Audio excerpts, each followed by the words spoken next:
This is pretty exciting. I was happy to see you guys. So you guys had an awesome opening weekend. Yes. Thank you for coming. You guys help with that. How does that feel in a world where there are, blockbusters to have, your indie drama have a great opening weekend? It must feel good. It feels, well, you make films because you want them to be seen, and I think they make sense when they are seen, so it's really rewarding. Yeah.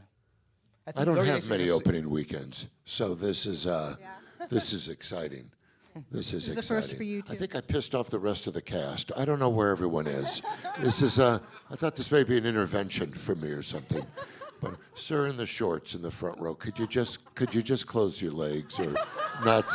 I'm sorry, I'm trying to concentrate, but I don't need to know your religion. Just no. You're wearing cargo pants, shorts.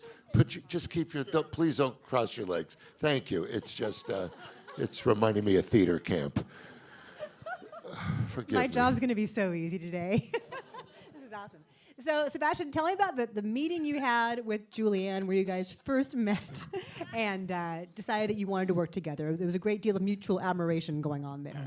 Yeah, it was, there is a funny misunderstanding in the foundation of this project of remaking Gloria. We have a manager in common with Julianne, our beloved Erin, who is here. is over there. Erin. Thank you, Erin.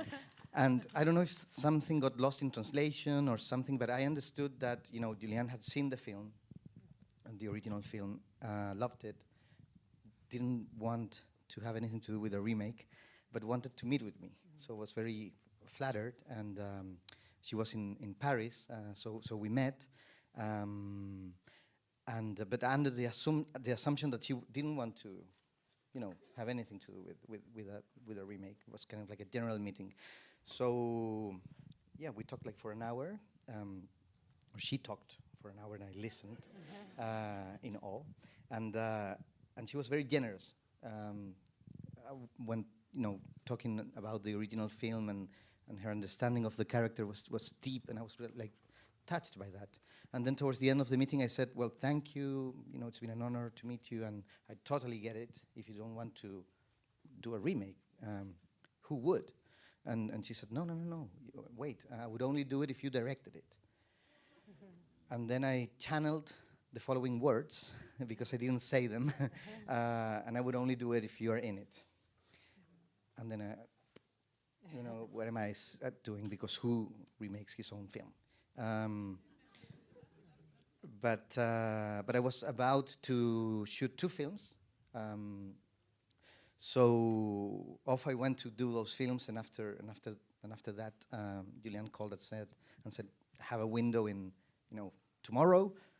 Are we doing this or not? And so we did it. But that's the place where this film comes from, a place of admiration, and I would say of the enthusiasm of facing the challenge of trying to bring this story back to life and try to make it vibrant again. So what did you rediscover about the character through Julianne's eyes, through revisiting it after a few years and after a couple of other films? Well, I think I know her better. Some things I hadn't realized when I made the first version, I understand now better, like the fact that Gloria is always willing to connect, and sometimes the response of the world towards her is not precisely the same, So, for example, when she sees the street artist doing the number with the skeleton puppet, who is the only one that gives the guy money? Gloria. And what does the skeleton do? He laughs at her. So that's kind of like that summarizes her pathos. But I love that she's willing to put herself out there and make herself vulnerable, whether it's like a laugh therapy class or dancing by herself at a club where she doesn't know anybody. Like, I think it's so endearing and so rare in a character to do that kind of thing. Yeah, I mean, she's a very vital character, and yeah, that's how Gloria is. Yeah. And so, Brad, what did you think when you first read the script? I'm sorry? What did you think when you first read the script?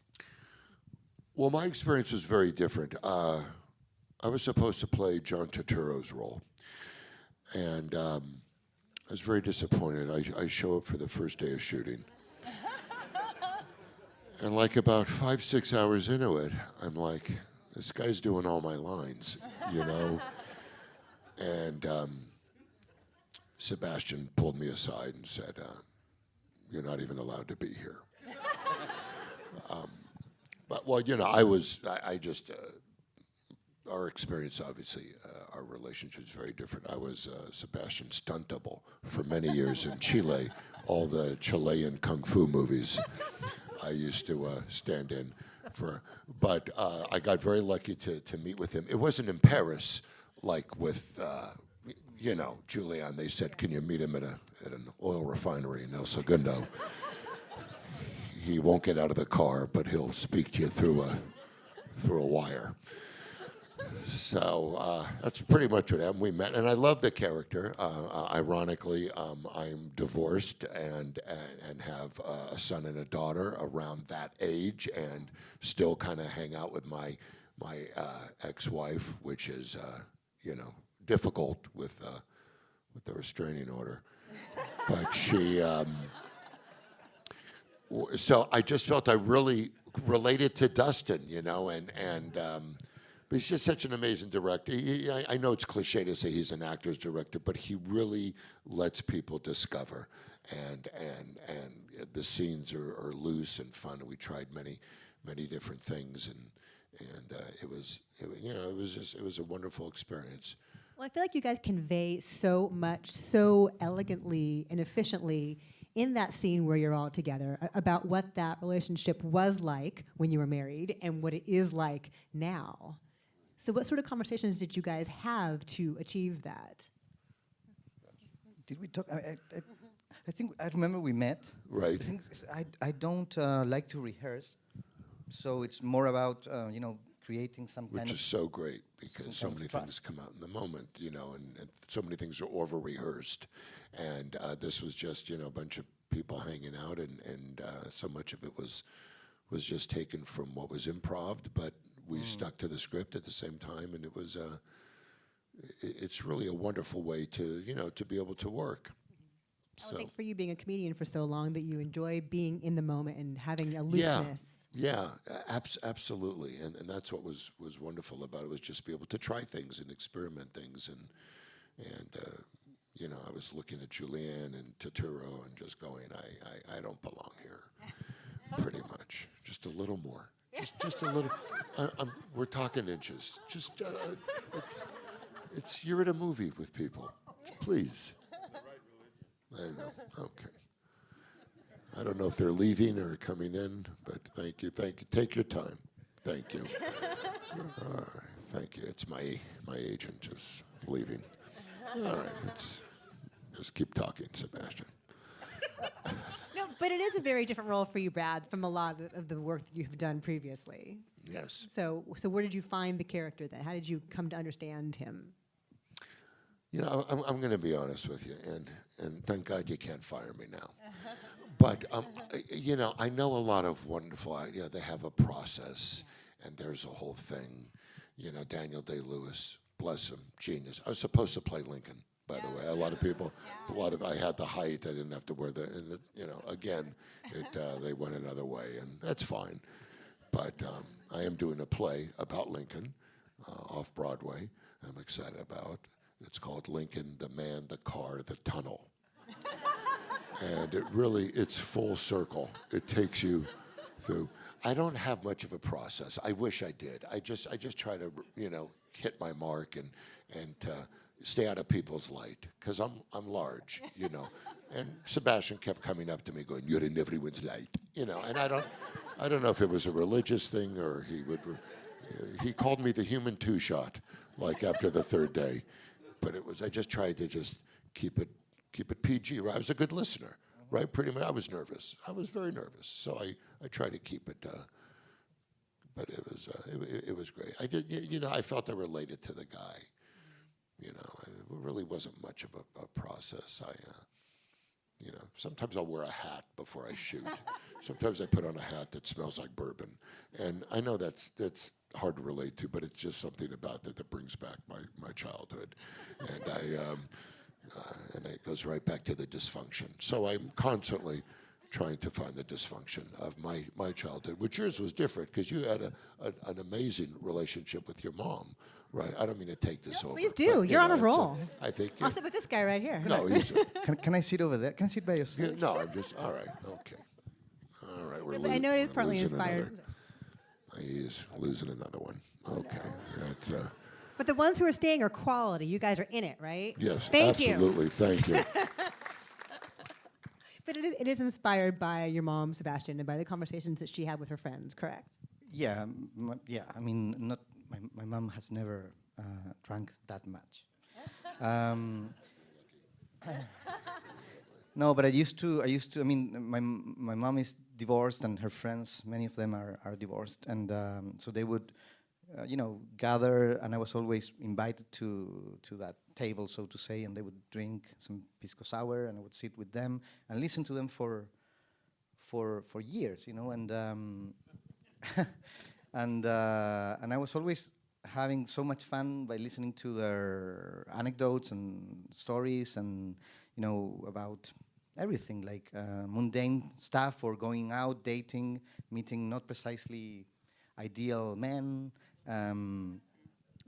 But I didn't know that was potentially, movie material until one day with the co-writer of the original story, my friend Gonzalo. We were like, "What are we going to talk about now?" And I was like, "I think there is a film in our mother's generation." So yeah, and then so almost everything that is here, the cat, the boyfriend that goes away, among many other things, are things that I heard or I knew about through my mother or her friends. So how old were you when these discussions were taking place? Like 8, 9, you were a boy, and just all stuck with you? It was when my mother became, I don't know, in her mid-50s. So I was 3. You were kind of a grown-up. You were vaguely a grown-up at that point. Okay.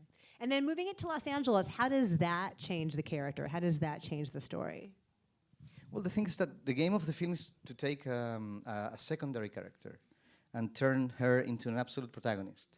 Gloria should be the mother or the wife, and the camera should go with the protagonist. But the thing is that it stays with her and stays until we, the spectators, hopefully end up feeling through her, like from within her skin, so to say. And we see her going through the entire emotional spectrum, and visiting every possible tonality, and observed by every possible angle. She's always framed. There's no 1 second in the film where her body is not present, so it's kind of like the ultimate portrait of a woman. So if you change who is being observed, then the DNA of the film is modified. So that, I would say, is the main difference. And then adapting it to LA wasn't that hard because for many reasons LA offered many things that were that felt really coherent with what the story and its mechanisms needed. So it was very fluent.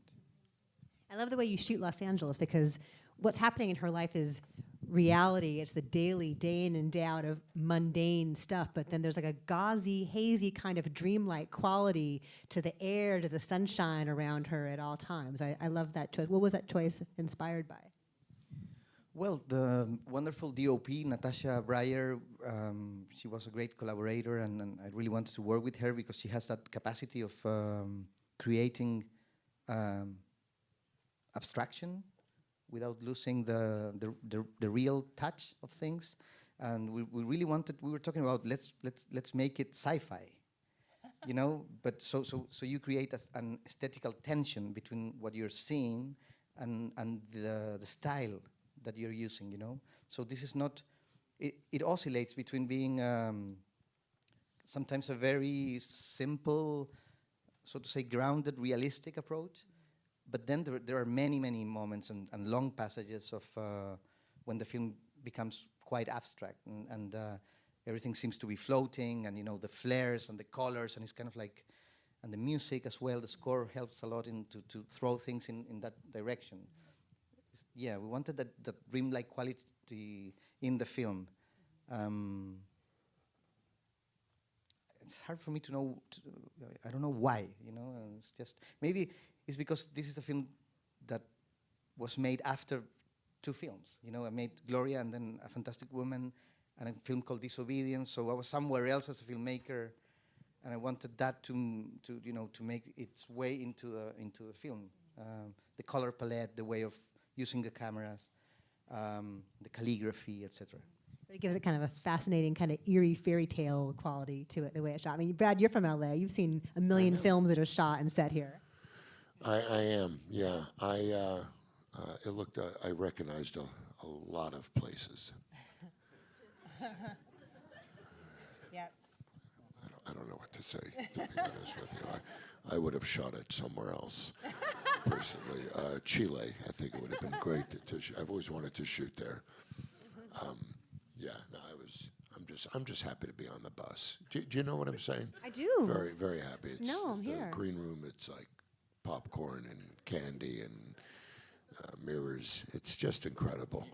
It's just, you know, the look is, you know, we were talking about the DP earlier. I went up to Sebastian and he said, please don't talk to me. And I said, no, I was in the movie. And, but we were talking about the look of it and how the DP was really terrific. And Brad said, it's all about lightning. I learned that in my honeymoon night. Yes. Yes. I delivered it differently. But it was pretty, that was the jux of it. I can say. Okay. It was a We're metaphor. losing another. All right. Sorry, ma'am. Bless your Does that mean heart. we have to go? Do we have to go? No, obviously they have to go, is what it seems to be. They're all going to the dentist on Sunday afternoon. Go ahead, take your time, darling, take your time. The refund is the second desk right near parking. Thank you. No, she's kidding. She either went like that or was the other finger. I couldn't tell, but it was. Thank you very much. Thanks for coming. Thank you. Bye. I'm sorry Sebastian just keeps going on and on. I will wrap up soon. But I do want to ask you about the music because it's such a huge part of the film and a huge facet of setting the tone for her life, and then the songs that you chose. How did you choose the many songs that helped define her and inform her experience? Well, it was great fun, you know, to find the translation of what would Gloria Bell would be listening to in terms of what was her playlist, you know. And then it's always hard to when you're buying a lot of songs. It's really hard to find a good balance because it's so expensive and so difficult, and they take so long to let you know if they are selling it to you. And so it's always you have to be ready to let go a lot of things. So it's always about finding a balance. But I like to think of the film as a hidden musical. You know, there is music all the time, of course, and each 2 or 3 minutes a new song comes in and or appears, and Gloria is singing it or dancing to it, and somehow the emotion of the musical pieces and the lyrics reveal new dimensions of the character's process. And one of the big differences that this version has is that it has a score. So you have all the songs, which are a lot, and then a score. So it was really hard to find the tone, so the score could coexist with all this very intense and high energy music that the film has. And the score was made by Matthew Herbert, a great British musician, and he was struggling with, it was hard for him to find, again, the melody and the tone, and he said to me, I think I know where the music should come from. Where? Well, I think Gloria has a disco ball in her heart. So that's where the music should, I was like, great. Please go there to the disco ball and come back with some music. We need to finish this film. And he was like, and it was hard for him in this time. I mean, he's great. He's an amazing, amazing artist. And he was like, you know what, where did you stay in Vegas? And I was, why? I think I have to go there to find the melody. Oh, he sounds like a crazy person. Now, why would you keep him along after that? What room are you in Vegas? Who asks that? Well, he did. And Okay. he went to Vegas, stayed at the Caesar's Palace, which is where we stayed, and parked like in the -5 or whatever, and created a music studio in his car. And that's where he found... In his car? In his car. Where he lived, by the way. A lot of... Sebastián likes to help people. He finds people living in their car. Actually, I was in a van with two other unemployed actors, and we were selling Dove bars, on the boardwalk. And, oh wait, we're gaining someone. We just had an astronaut walk in. I think I'm not sure what's going on here, but thank you for joining us. I hope you're okay with the gravity in here. Thank you. Thank you so much. Hello. Nice to see you. Okay, loved you in First Man. It was an American movie. You probably didn't see it. I've seen it. Okay. I can't top that at all. We should stop now. We should end on a high note with Brad being funny. Thank you guys both so much. For having Thank us. you for staying. Thank you. Very much.